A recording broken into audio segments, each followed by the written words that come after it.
হিন্দ সম্পর্কে অনেক আলেম ওলামা কথা বলেন। এই গজওয়ে হিন্দ সম্পর্কে নবী করিম সাল্লাল্লাহু আলাইহি সাল্লাম হাদিসের মধ্যে কি কি বলেছেন অত্যন্ত গুরুত্বপূর্ণ এবং সময় উপযোগী একটি প্রশ্ন বলে আমি এটাকে মনে করি। আমরা পার্শ্ববর্তী দেশের সঙ্গে আমরা কোনো শত্রুতা চাই না, তবে এমন কিছু সিচুয়েশন তৈরি হবে যেই সিচুয়েশন গুলো তৈরি হওয়ার পর প্রেক্ষাপট এত ভয়াবহ হবে, নবীজি সাল্লাল্লাহু আলাইহি ওয়াসাল্লাম ওই প্রেক্ষাপটকেই গজওয়ে হিন্দ হিসেবে আখ্যায়িত করেছেন।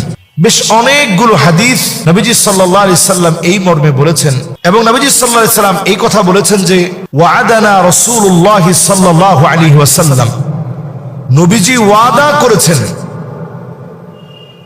গজওয়াতুল হিন্দি, গজওয়ে হিন্দ সম্পর্কে আল্লাহর হাবিব ওয়াদা করেছেন। বিষয়টি কিন্তু এত স্বাভাবিক নয় এবং এটা সবার বলার বিষয় না, এটা অত্যন্ত ভারী আর গম্ভীর হওয়াতে এর তাৎপর্যের আলোচনা অনেকটা বুঝে আলোচনা করা উচিত। আমরা কিন্তু সংঘাত চাই না, কিন্তু সংঘাতের প্রেক্ষাপট তখন তৈরি হবে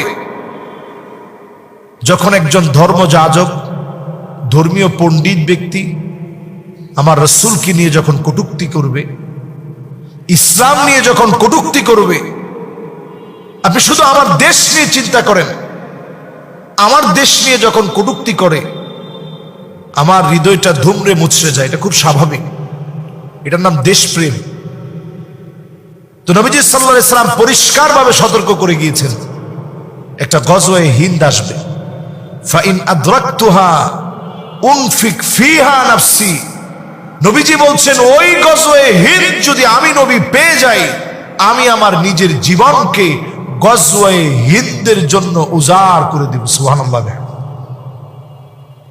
আবু হুরায়রা রাদিয়াল্লাহু তাআলা আনহু থেকে বর্ণিত, তিনি বলছেন যে গজওয়ে হিন্দটা এমন হবে, নবীজি সাল্লাল্লাহু আলাইহি সাল্লাম ওয়াদা করেছেন এই গজওয়ে হিন্দ আসবে। আবু হুরায়রা বলছেন ওই গজওয়ে হিন্দ যদি আমি পাই, আমি আমার নিজের জীবনকে উজাড় করে দিব। ওয়া মালি, আমি আমার নিজের সম্পদকে উজাড় করে দিব।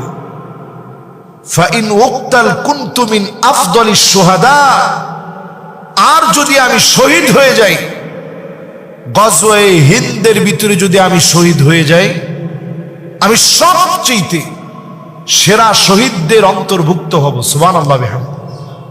চারটিখানি কথা না, একটা শহীদের কত দাম। একজন শহীদের এক ফোঁটা রক্ত যখন জমিনে পড়ে, ইউকাফিরু আনহু